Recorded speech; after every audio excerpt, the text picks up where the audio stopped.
But Castor and Pollux stood firm. Veterans of 1,000 shadow games, danger pulsed in the air, a drumbeat just beneath hearing. Castor, restless as a caged wolf, nudged Pollux to keep watch in the hearse. Outside, the night thickened, and new terrors began to stir, testing the mettle of brothers sworn to never blink in the face of darkness.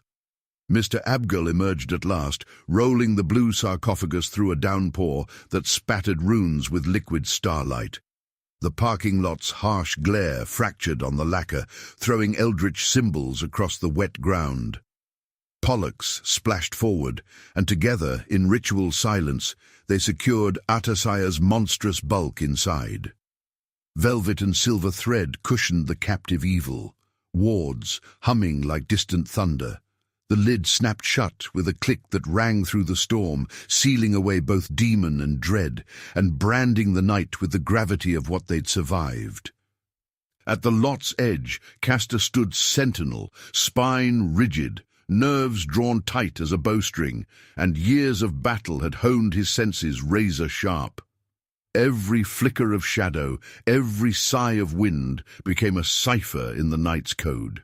His gaze swept over puddles that caught the world in fractured reflection, then stilled on a ripple of motion, lizard shapes gliding along the perimeter, emerald-scaled and oily as living nightmares.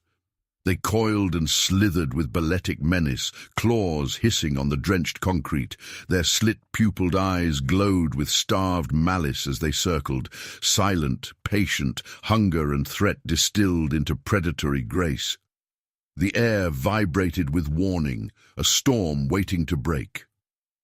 After they secured Atasaya's body in the hearse and locked the doors with coded wards, Mr. Abgel turned to face Castor. The two moved together, standing back-to-back in a defensive stance shaped by years of fighting. Castor slowed his breathing and gripped his blade, blocking out everything but the threat ahead. Suddenly, the silence broke, as a reptilian creature leapt from the shadows, its tail whipping and fangs bared, saliva dripping from its mouth onto the pavement. It lunged at Mr. Abgel, claws slashing and jaws snapping close to his throat. Mr. Abgel dodged to the side and blocked with his cane sword, while Castor turned to meet another attacker. The creatures worked together, attacking without pause and searching for any weakness. No one knew why they were so furious, but their deadly intent was clear. The father and son braced themselves as the wave of predators closed in. When Castor saw the lizards closing in on his father, he snapped to attention. He darted left, blocking an attack with his blade, then swung down hard, cutting through scales and bone. Another creature tried to bite his leg, but Castor jumped aside and thrust his weapon, forcing it back. Every move was sharp and practiced, the result of years of training. In moments, 3 creatures lay still on the asphalt, blood pooling beneath them. Only one was left, bigger and brighter than the others, its eyes full of defiance. With one last, careful strike, Castor finished it. Breathing hard, sweat mixing with rain, he stacked the bodies in a pile, marking the end of the fight and his determination. Pollux watched from the shadows of the hearse, feeling proud of the bond between his brother and father. The air was thick with tension and the thrill of victory surrounding Castor. Castor looked satisfied as he took in his win, but Mr. Abgel's worried face stood out, showing both relief and concern. The weight of their struggle was clear, reminding them that bigger challenges were still to come. After the fight, Castor took a handful of incendiary coins from his belt, each marked with exorcist symbols, and threw them onto the pile of dead lizards. The coins hit the bodies with a metallic sound, then burst into white-hot flames that quickly burned the remains. The smell of burning flesh and sulfur filled the air. As the fire faded, a shimmering haze showed the monster's souls returning to the demon realm.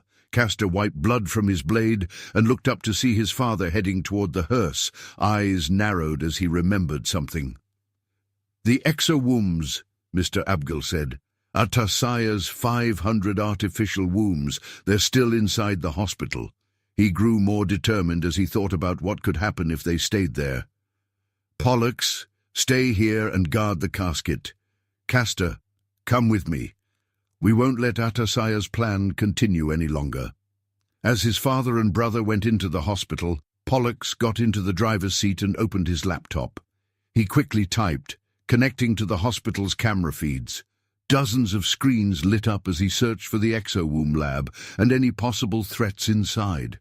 Looking through the clinic's security feeds, Pollux quickly found the room with the artificial wombs.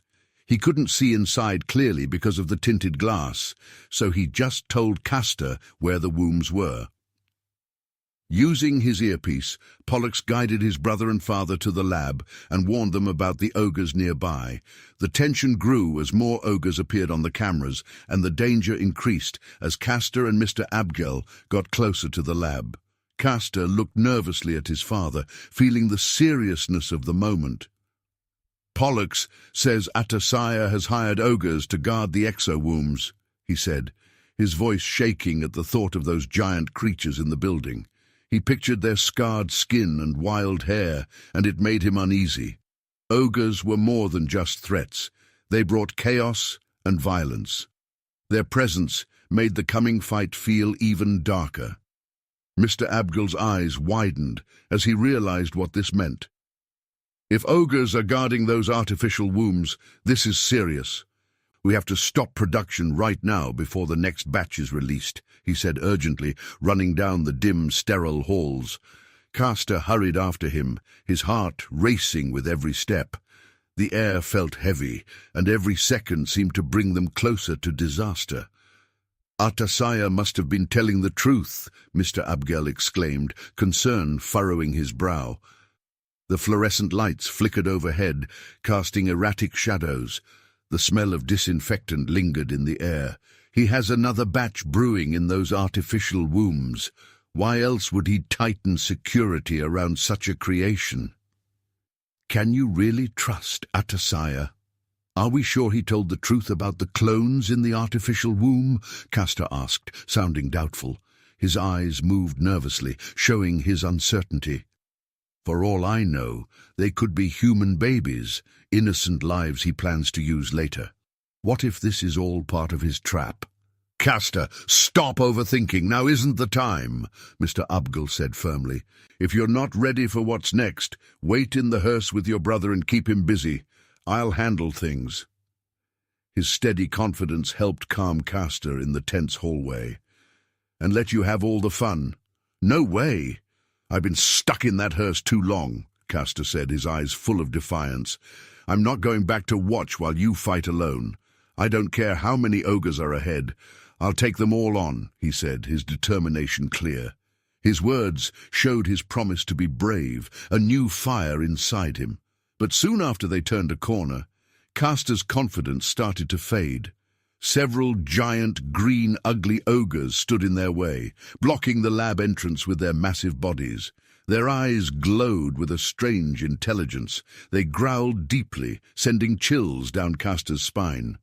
"You were saying," Mr. Abgel teased, smirking as he nodded toward the giant creatures, "if you're scared, you can always turn back." Castor swallowed hard, feeling his confidence slip as he took in their size. "They're definitely bigger than I expected," he said, his voice tight with fear. Their jagged teeth caught the light, and their foul breath surrounded him. "If you're scared, just stay back and let me handle these behemoths," Mr. Abgel said, his eyes shining with excitement. He stepped forward, clearly eager for the challenge. Mr. Abgel moved with the calm skill of an experienced nightmare hunter, his breath steady as he lunged at the first ogre by the lab door.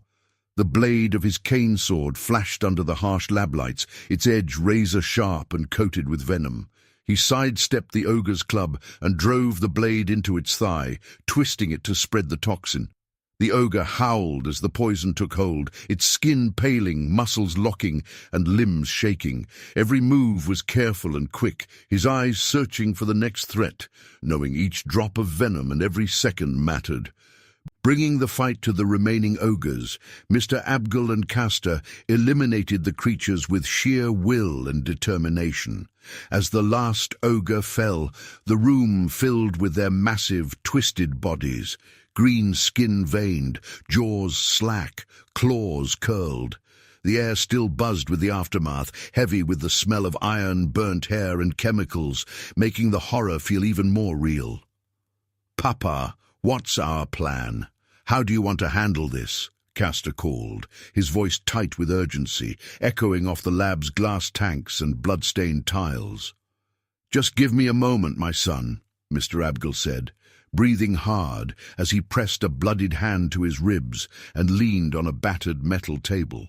The table was covered with beakers, cracked slides and worn notes, some scribbled quickly, others showing strange anatomy. Overhead, a flickering bulb cast shifting shadows, making the corpses seem to move. "I'm still struggling with the moral side of what we have to do about Atasaya's clones." His voice shook, his eyes troubled as he looked at the glowing exo-wombs. "These aren't just numbers, they're hopes, dreams, the future of humanity. It's almost too much to bear," he said, his words fading into the hum of the lab. "If you really plan to go through with this, and I think you do, I'm here to help you find the most humane, compassionate way," Castor said, stepping closer, his voice steady but quiet.